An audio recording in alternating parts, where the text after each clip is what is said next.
நம்ம சேனலை சப்ஸ்கிரைப் பண்ணாதவங்க சப்ஸ்கிரைப் பண்ணிடுங்க. கூட ஒரு பெல் பட்டன் வரும், அந்த கோயில் மினி அழுத்தி ஆல் ஆப்ஷன் கொடுத்து விட்ருங்க. அப்போ தான் நம்ம போடுற ஒவ்வொரு வீடியோ உங்களுக்கு நோட்டிஃபிகேஷன்ல வந்து. கவிமகன் யூடியூப் சேனல் உறவுகளுக்கு என்னுடைய அன்பான வணக்கம். ராமாய ராமபத்ராய ராமச்சந்திராய வேதசே ரகுநாதாய நாதாய சீதாயாம் பதயே நமோ நமः. ஸ்ரீராம ராம ராமேதி ரமே ராமே மனோரமே சகஸ்ரநாம தத்துல்யம் ராம நாம வரானனே. எல்லாம் வல்ல இறைவனின் திருவருளால் சர்க்கம் 48 மாதர்கள் வருந்துவது.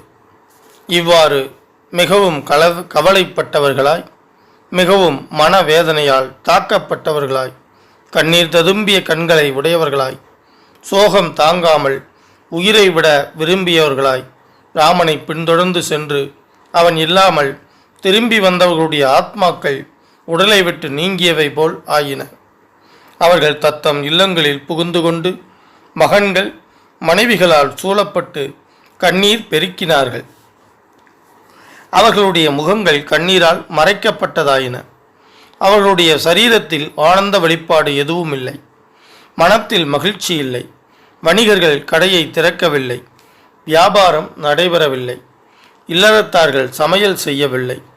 தொலைந்து போன பொருள் திரும்ப கிடைக்க பெற்றவர்களும் அதனால் பெருமகிழ்ச்சி அடையவில்லை. ஏராளமான பொருள் கிடைத்தும் அதனால் ஆனந்தம் அடையவில்லை. முதல் குழந்தையை பெற்ற தாயாரும் அதனால் மகிழவில்லை. வீடுகள் தோறும் மனவேதனையால் புண்பட்டு அழுது கொண்டிருந்த மாதர்கள் திரும்பி வந்து சேர்ந்த தத்தம் கணவரை பார்த்து யானைகளை தடிகொண்டு தாக்குவதைப் போல பின்வரும் சொற்களால் தாக்கி தூற்றினார்கள். ஸ்ரீராமனை கண்களால் காண முடியாத இந்த நிலையில் இருப்பவர்களுக்கு வீடு, வாசல், மனைவி, மக்கள், சொத்து, சுகம் ஆகியவை எதற்கு? சீதையுடன் கூடவே ராமனுக்கு தொண்டு செய்வதற்காக காட்டிற்கு பின்தொடர்ந்து போயிருக்கும் லக்ஷ்மணன்தான் இந்த உலகில் ஒரே ஒரு பாக்கியசாலி. ராமன் தன் உடல் முழுவதையும் நீருக்குள் அமிழ்த்தி நீராடுகின்ற தூய நீரை கொண்ட ஆறுகள், தாமரை தடாகங்கள், பொய்கைகள் எல்லாம் மகத்தான பேறு பெற்றவைகள். அழகிய சிறு வனங்களும் அடர்ந்த காடுகளும் தீர்த்த ஸ்நான கட்டங்களை உடைய நதிகளும் சிகரங்களோடு கூடிய மலைகளும் ராமனுடைய எழிலுக்கு அழகூட்டப் போகின்றன. காடு மலை வழியாக ராமன் போகும்போது மிகவும் அன்புக்குரிய அதிதி வந்திருப்பதை உணர்ந்து அவைகள் அவரை உபசரித்து கௌரவிக்காமல் இருக்க மாட்டா. பல வகையான மலர்களை தாங்கி இருக்கின்ற கொத்து கொத்தாக பூக்களை கொண்ட வண்டுகள் சூழப்பெற்று விளங்கும் மரங்கள் ஸ்ரீராமனுக்கு வரவேற்பு கூறுவதைப் போல உடலிற்கும் உள்ளத்திற்கும் ஆனந்தத்தை கொடுக்கும். மலைகளும் தம்மிடம் வந்திருக்கும் ராமனிடம் பேரன்பை காட்டும் வகையில் உரிய காலம் இல்லாவிட்டாலும் சிறந்த புஷ்பங்களையும் மலர்களையும் காட்டப்போகின்றன. மலைகள் பல வகையான பேரழகு வாய்ந்த அருவிகளில் தூய்மையான தண்ணீரை தாரையாக பொழிந்து காட்டப்போகின்றன. மலை சிகரங்களில் இருக்கும் மரங்கள் ராமனை மகிழ்விக்கப் போகின்றன. ஸ்ரீராமன் இருக்கும் இடத்தில் பயம் என்பதே ஏற்படாது, தோல்வி என்பதே ஏற்படாது. தசரதருடைய திருக்குமாரராகிய அவர் மகா பராக்கிரமசாலி. ராகவன் வெகு தூரம் போவதற்கு முன்னால் நாம் இப்போதே பின்தொடர்ந்து சென்று அவரை அடைந்து விடுவோம்.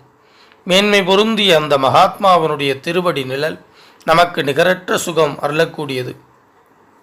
அவர்தான் நமக்கெல்லாம் பாதுகாவலர், அடைக்கலம், இறுதியாக சென்றடைய வேண்டிய இடம். நாங்கள் சீதாதேவிக்கு பணிவிடை செய்வோம், நீங்கள் ராமபிரானுக்கு தொண்டு செய்யுங்கள் என்று துயரம் தாங்காத நகர பெண்மணிகள் தத்தம் கணவரை பார்த்து சொன்னார்கள். காட்டில் ஸ்ரீராமன் உங்கள் யோகக்ஷேமங்களை கவனித்துக் கொள்வார். சீதா பிராட்டி எங்களுடைய சுக சௌகரியங்களை கவனித்துக் கொள்வார். இந்த இடத்தில் மனமகிழ்ச்சி இல்லை. எல்லா மக்களும் ராமனையே எண்ணி ஏங்கிக் கொண்டிருக்கிறார்கள். உணர்வுகள் அற்றுப்போய்விட்டன. மனம் வேலை செய்வதில்லை என்னும்போது இங்கே வாழ்வதற்கு எவர்தான் விரும்புவார்கள்? கைகேயிடம் இந்த அரசு போய்விட்டால் நாட்டில் தீ நெறி பரவிவிடும், கேட்பார் இல்லாமல் போய்விடும். அந்த அலங்கோல ஆட்சியில் நாம் உயிர் வாழவே விரும்ப மாட்டோம் என்றால் புத்திரனாவது பொருளாவது எல்லாம் எக்கேடும் கெட்டு போகட்டும். குலத்தை கெடுக்கும் பாவியான கைகேயி ஆட்சி உரிமையையே மேலானதாக கருதி சொந்த கணவரையும் புத்திரனையும் கைவிட்டாள். அவள் வேறு யாரைத்தான் உதறித் தள்ள மாட்டாள்?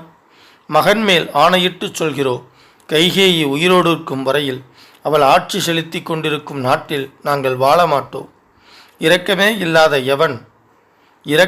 இல்லாத எவள் மன்னருடைய உத்தம புத்திரனை நாடு கடத்துகிறாளோ அப்படிப்பட்ட கொடூர நடத்தை உடைய அறம் வழுவிய அவள் ஆட்சி செய்யும் நாட்டில் என்ன சுகத்தை காண முடியும்? கைகேயின் காரணமாக இந்த ராஜ்யம் ஆதரவற்றதாய், தலைவன் இல்லாததாய், பல சங்கடங்களுக்கு ஆட்பட்டதாகியிருக்கும். இந்த நிலையில் பேரழிவை அடையத்தான் போகிறது. ராமபிரபு நாடு கடத்தப்பட்ட பின்னர் மன்னன் உயிரோடு இருக்க மாட்டார். தசரதர் இறந்ததும் இந்த நாட்டில் அழுகை குரல் மட்டும்தான் கேட்கும் என்பது திண்ணம். உங்களுடைய புண்ணியங்கள் அழிந்துவிட்டன. அதனால்தான் மகத்தான சோகம் வந்திருக்கிறது. மிகவும் கொடுமையான ஒரு நிலையை அடைந்துள்ளீர்கள். எனவே இப்போதாவது ஆலோசனை செய்து விஷத்தை குடித்து உயிரை போக்கிக் கொள்ளுங்கள். அல்லது ராமன் இருக்குமிடத்திற்கு செல்லுங்கள். அல்லது கைகேயின் பெயரை கூட கேள்விப்படாத நாட்டிற்கு சென்று விடுங்கள். மனைவியோடும் லக்குவனோடும் சத்தியபலம் இல்லாத ஒரு வரத்தினால் ராமன் நாடு கடத்தப்பட்டிருக்கிறார். நம்முடைய நிலைமையை பாருங்கள். கசாப்பு கடையில் கட்டப்பட்டிருக்கும் ஆடு மாடுகள் போல் ஆகிவிட்டோம். நம் கழுத்தில் கத்தி எப்போது வேண்டுமானாலும் விழலாம். லக்குவனுடைய தமையனார் ராமன் முழு நிலவை போன்று அழகும் குளிர்ச்சியும் கொண்ட முகம் உடையவர். கருநீல வண்ணத்தர், திரண்ட தோள்களை உடையவர், எதிரிகளை மாய்ப்பவர், முழங்கால் வரை நீண்டு தொங்கும் கைகளை கொண்டவர், தாமரை கண்ணர், தற்பெருமை பாராட்டாமல் தானே முன் பேசுபவர், இனியவர், சத்தியம் பேசுபவர், பேராற்றல் உடையவர், சாத்வீகர், எல்லா மக்களுக்கும் குறைவில்லாது ஆனந்தமளிக்கும் சந்திரனை போன்று அன்பு தோற்றம் உடையவர், மகாரதனும் ஆண் புலியும் மதம் கொண்ட யானையின் எல்லையற்ற பராக்கிரமமும் பெற்றுள்ள ஸ்ரீ ராமச்சந்திரன் காடுகளில் அங்குமிங்கும் சுற்றி கொண்டு அவைகளுக்கு மெருகூட்டப் போகிறார்.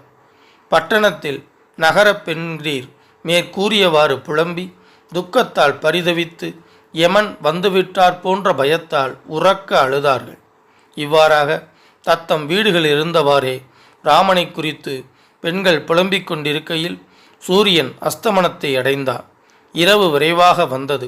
அப்போது அந்த நகரத்தில் சமையல், அக்னிஹோத்திரத்திற்கு தீ மூட்டுவது என்பதே இல்லாமல் போயிற்று. வேதம் ஓதுதல், புராணம் படித்தல் இல்லாததாயிற்று. முற்றிலும் இருளால் பூசப்பட்டதாக ஆயிற்று. கடையில் வியாபாரம் நிகழவில்லை. நிம்மதி போய்விட்டது. அடைக்கலம் கொடுப்போர் யாருமில்லை. தாரகைகள் இல்லாத ஆகாயம் போல் அயோத்தி நகரம் இருள் சூழ்ந்ததாயிற்று. அந்த மாதர்கள் தன் வயிற்றில் பிறந்த பிள்ளை அல்லது உடன் பிறந்த சகோதரன் நாடு கடத்தப்பட்டால் எவ்வளவு வருத்தப்படுவார்களோ அவ்வளவுக்கு வருந்தி மதி மயங்கி நொந்து போய் புலம்பி வாய்விட்டு அழுது தீர்த்தார்கள். அவருடைய சொந்த பிள்ளையை